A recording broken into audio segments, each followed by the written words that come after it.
कुतिया की जन्म पाने वाले एक स्त्री की कहानी। ये कहानी आपको रुला देगी। स्कंद पुराण में एक बड़ी ही रोचक कथा आती है। मनुष्य जन्म में उसके कर्मों के अनुसार ही अगले जन्म निर्धारित होते हैं। इसमें स्त्री पुरुष के भेदभाव वाली कोई बात नहीं है। चाहे स्त्री हो या पुरुष, जो भी घृणा, निंदनीय व जघन्य अपराध की श्रेणी में आने वाली कर्म करता है, वो अगले कई जन्मों तक भोग योनि में पड़कर अपने पापों की सजा भोगता है। पाप कर्म ही होता है, चाहे वह स्त्री करे या पुरुष, उसका परिणाम तो भोगना ही पड़ता है। इस कथा में नारी जाति का अपमान नहीं है, बल्कि एक स्त्री द्वारा तोड़े गए ईश्वर के नियमों का कुफल बताया गया है। अगर यही नियम पुरुष तोड़ता है तो पुरुष को भी इन्हीं परिणामों को भोगना पड़ता है। कश्मीर देश में देवव्रत नाम के एक ब्राह्मण रहते थे। उनके घर में एक बहुत सुंदर कन्या थी, जिसका नाम था मालिनी। ब्राह्मण ने उनका विवाह सप्तशील नाम के एक दूज से कर दिया था, परंतु वो मालिनी कुमार्ग पर चलने वाली थी। विवाह के बाद भी वह स्वतंत्र होकर इधर उधर घूमती रहती थी। कभी इस घर में बैठना, कभी उस घर में बैठना।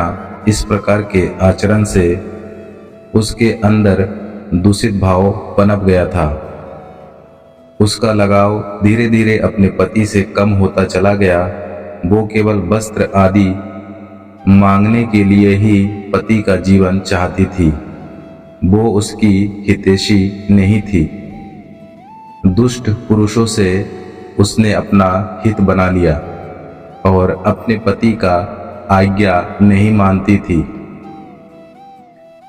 जिन स्त्रियों का मन पर पुरुषों में रमता है, या जिन पुरुषों का मन पर स्त्रियों पर रमता है, उन्हें अपना पति या पत्नी चाहे कितनी भी गुणवान हो, रूप और बल से संपन्न होने पर भी वे उन्हें त्याग देते हैं। मालिनी की इस दुष्टता के चलते उसे कुष्ठ रोग हो गया।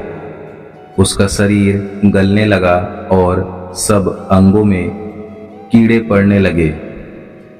दिन रात वह महाभयानक पीड़ा को सहते सहते एक दिन उसकी मृत्यु हो गई। दोस्तों, जैसा कि हमारे धर्म ग्रंथों में बताया गया है कि पापी मनुष्य मृत्यु के बाद नरक में जाता है, मालिनी भी मरने के बाद नरक में चली गई। कई तरह की यातनाएं उसे नरक में दी गई। 1,00,000 वर्षों तक उसे तांबे के भार में रखकर जलाया गया। 100 बार उसे कुत्ते की योनि में जन्म लेना पड़ा। जब धीरे धीरे उसके पापों का अंत हो आया, तो अंतिम जन्म उसे सोबीर देश के पदमबंधु नाम के ब्राह्मण के घर में एक कुतिया के रूप में मिला। वहाँ भी उसे बहुत यातनाएं सहनी पड़ी। कभी कान से घायल, तो कभी पूंछ से घायल, कभी पैर कटा हुआ, तो कभी पेट कटा हुआ। एक बार तो उसके सिर पर भयानक घाव हो गया था। कीड़े उसे एक पल के लिए शांत नहीं बैठने देते थे। उसे दर्दनाक पीड़ा से वो हरदम बेचैन रहती थी। एक दिन की बात है, बैसक के शुक्ल पक्ष की द्वादशी का दिन था। ब्राह्मण परम बंधु का पुत्र गंगा में स्नान करके पवित्र होकर भीगे वस्त्रों से घर आया। उसने तुलसी के बेदी के पास जाकर अपने पैर धोए, तो संयोग से वो कुतिया भी उसी दिन उस बेदी के नीचे सोई हुई थी। सूर्य उदय के पहले का समय था। जब उस ब्राह्मण ने अपने पैर धोए थे, तो वो पैरों का धुला हुआ जल उस कुतिया के ऊपर पहुंच गया। जिससे उसके जो पाप शेष बचे थे वो सब नष्ट हो गए। उसे अपने पिछले कई जन्म याद हो आए। पहले की जन्मों को याद करके वो कुतिया उस तपस्वी को जाकर कहने लगी, हे मुनि, आप हमारी रक्षा करें। कुतिया ने उस ब्राह्मण को एक एक करके अपने पिछले कई जन्मों को बताया। वो पूर्व जन्म में किए गए सारे कुकर्मों को गिनाने लगे और कहने लगे, हे ब्राह्मण देव, जो मैंने किया वो मैंने कई जन्मों में भोग लिया। अब आगे कोई और मेरी तरह कुकर्मों में लिप्त ना हो, इसलिए मैं कुछ बातें लोक कल्याण के लिए बताना चाहती हूँ। जो कोई युवती पति के ऊपर वशीकरण का प्रयोग करती है वो दुराचारिणी मेरी तरह तांबे की पात्र में पकाई जाती है। साध्वी स्त्री पति का अपराध करके कैसे सुख पा सकती है? पति का अपराध करने वाली स्त्री सैकड़ों बार पशु पक्षियों की योनियों में और सैकड़ों बार कीड़े मकोड़े के योनियों में जन्म पाती है। ठीक यही गति उन पुरुषों को भी होती है जो अपनी पत्नियों के साथ अत्याचार का व्यवहार करते हैं। इसलिए स्त्रियों को सदाचार का पालन करते हुए अपने धर्म और कर्तव्य को याद रखना चाहिए। दोस्तों, ब्राह्मण कुमार से वो कुतिया कहती है कि हे ब्राह्मण देव, आज मैं आपकी दृष्टि के सम्मुख आई हूँ। यदि आप मुझे उद्धार नहीं करेंगे तो मुझे पुनः इसी कष्टदायी घृणित योनि का दर्शन करना पड़ेगा।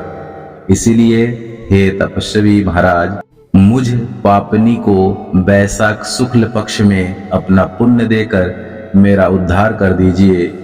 आपने अपनी पुण्य की वृद्धि करने वाली द्वादशी का व्रत किया है, उसमें स्नान दान करने से तुम्हें जो पुण्य प्राप्त हुआ है उस पुण्य से मुझ पापिन का उद्धार कर दो। मुझ दुखिया पर दया कीजिए।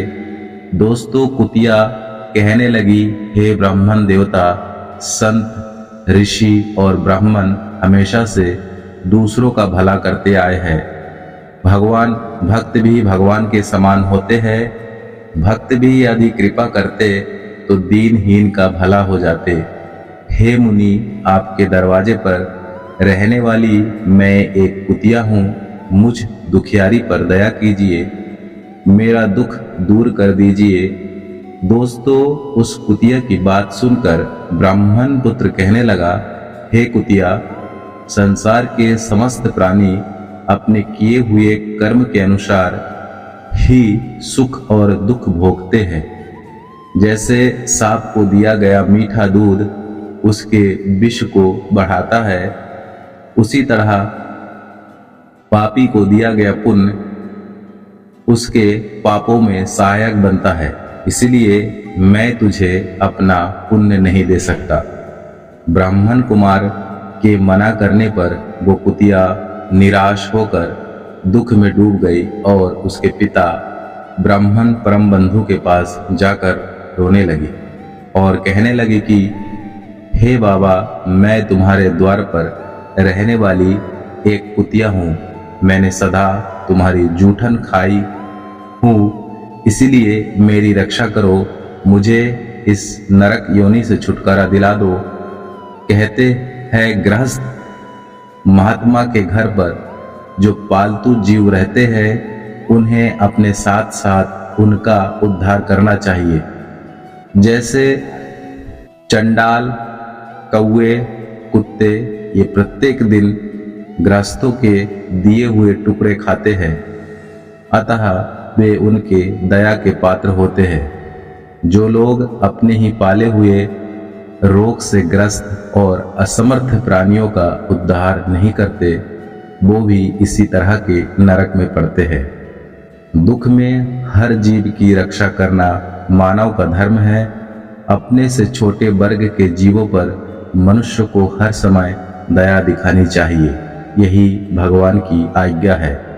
दोस्तों, दुख से आतुर हुई उस कुतिया की बात सुनकर घर में बैठा ब्राह्मण परम बंधु का पुत्र तुरंत घर से निकलकर चला गया। पुत्र का यह व्यवहार ब्राह्मण पदमबंधु को पसंद नहीं आया। ब्राह्मण पदमबंधु ने अपने बेटे को बुलाकर कहा, बेटे, तुम्हें ऐसा नहीं करना चाहिए। साधु पुरुष सभी जीवों के प्रति समानता का भाव रखते हैं। वे कभी किसी को हीन नहीं कहते। वे दुखियों के प्रति हमेशा दयावान रहते हैं और उनका उपकार भी करते हैं। सूर्य, चंद्रमा, वायु, रात्रि, अग्नि, जल, चंदन वृक्ष और साधु पुरुष सदा दूसरों के भलाई में ही लगे रहते हैं। लोक कल्याण के लिए महर्षि दधीची ने अपने शरीर की अस्थियां तक दे दी थी। राजा सेबी ने बाज के भूख मिटाने के लिए कबूतर की रक्षा में अपने शरीर का मांस तक दे दिया था। इसलिए विद्वान ब्राह्मण को दयालु ही होनी चाहिए। दोस्तों, अपने बेटे को इस प्रकार समझाकर ब्राह्मण पदमबंधु ने संकल्प करते हुए द्वादशी का महापुण्य उस दुखी कुतिया को दे दिया। ब्राह्मण के पुण्य देने से कुतिया ने वो शरीर त्याग दिया और उसी समय दिव्य शरीर पाकर ब्राह्मण को प्रणाम करके 10 दिशाओं को प्रकाशित करते हुए स्वर्ग लोक को चली गई। हजारों वर्षों तक स्वर्ग में रही। उसके बाद भगवान नारायण के अंश से इस पृथ्वी पर उर्वशी नाम से प्रकट हुई। दोस्तों, वीडियो अच्छा लगे तो लाइक, शेयर और सब्सक्राइब करना मत भूलिएगा।